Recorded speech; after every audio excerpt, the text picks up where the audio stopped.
उत्तराखंड को मूल निवास और भू कानून चाहिए, लेकिन एक बात आपको समझनी पड़ेगी कि जो ग्राउंड में जनरल कैटेगरी के मूल निवास की मांग उठाई जा रही है वो मूल निवास की मांग अधूरी है।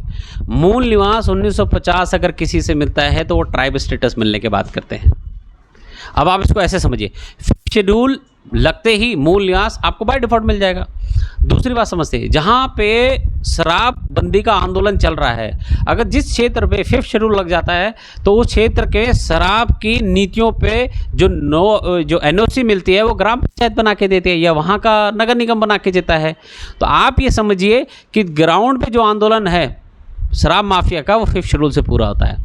दूसरी बात समझ ले, भू कानून का जहाँ मुद्दा चल रहा है तो ये तो भू कानून जब हम उठा रहे हैं ये तो पॉइजन है, ये तो जहर है। अगर ये भू कानून उत्तराखंड में लग जाता है तो 4% भूमि पे लगेगा। आपके पास सिंपल सा क्वेश्चन है, आप कद का पोंगड़ी मैं मतलब 2 पोंगड़ी और 1 सगोड़ी पर आप कद का पोंगड़ी क्वेश्चन आप पूछना, क्या आप ये भू कानून सिर्फ 2 पुंगड़ी और 1 सगोड़ी में लगाना चाहते हैं, या वो वाला भू कानून चाहिए 5th शेड्यूल वाला 5वीं अनुसूची वाला भू कानून चाहिए, जो भू कानून आपको जंगल और नदी और 100% भूमि पे लगता है। मतलब 5th शेड्यूल की वजह से आपको जंगल से सारे कारोबार करने का अधिकार मिलता है, नदी से रेत और कंकड़ निकालने का अधिकार मिलता है, जंगलों से आपको 2.5 लाख मिलता है। तो भू कानून का मुद्दा तो 5th शेड्यूल के अंदर है। मूल निवास 1950 के लिए आपको अलग से आंदोलन लड़ने की क्या जरूरत है?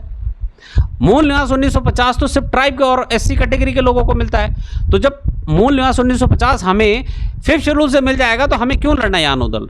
हमें जब शराब के लिए नहीं लड़ना। अब दूसरी बात कर लेते हैं, गैरसैंण राजधानी की बात कर लेते हैं। गैरसैंण राजधानी हिमाचल के अंदर 2 राजधानी है। एक राजधानी इस टाइम पे शिमला में है, दूसरी राजधानी धर्मशाला में है। लेकिन खूबसूरती क्या है हिमाचल की? हिमाचल की खूबसूरती है कि हिमाचल के 12 के 12 जिले में मिनी सचिवालय है। क्या उत्तराखंड के पास मिनी सचिवालय है? ये क्वेश्चन आप जानिए। दूसरी बात है, उत्तराखंड के सारे MLA तो उतर के ग्राउंड से, पहाड़ से उतर के देहरादून के ग्राउंड की राजधानी में जाते हैं। तो जब सचिवालय ही नहीं है तो वहाँ का MLA पहाड़ में क्यों बैठेगा? अगर सचिवालय बागेश्वर जिले में होते, उस जिले के अंदर 7 विधानसभा आती है तो 7 MLA सचिवालय में बैठते।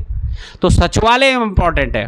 अगर हमारे पूरे जिले में सचिवालय होंगे तो आधी राजधानी हमें वैसी मिल गई। और जब ये सचिवालय जब ऑलरेडी होंगे, सारे के सारे MLA जब अपने सचिवालय में बैठेंगे तो यही सचिवालय बोलेंगे, यही MLA बोलेंगे कि अब हमें देहरादून दूर लगता है, अब हमारी राजधानी जो है उसको गैरसैंण ही करो।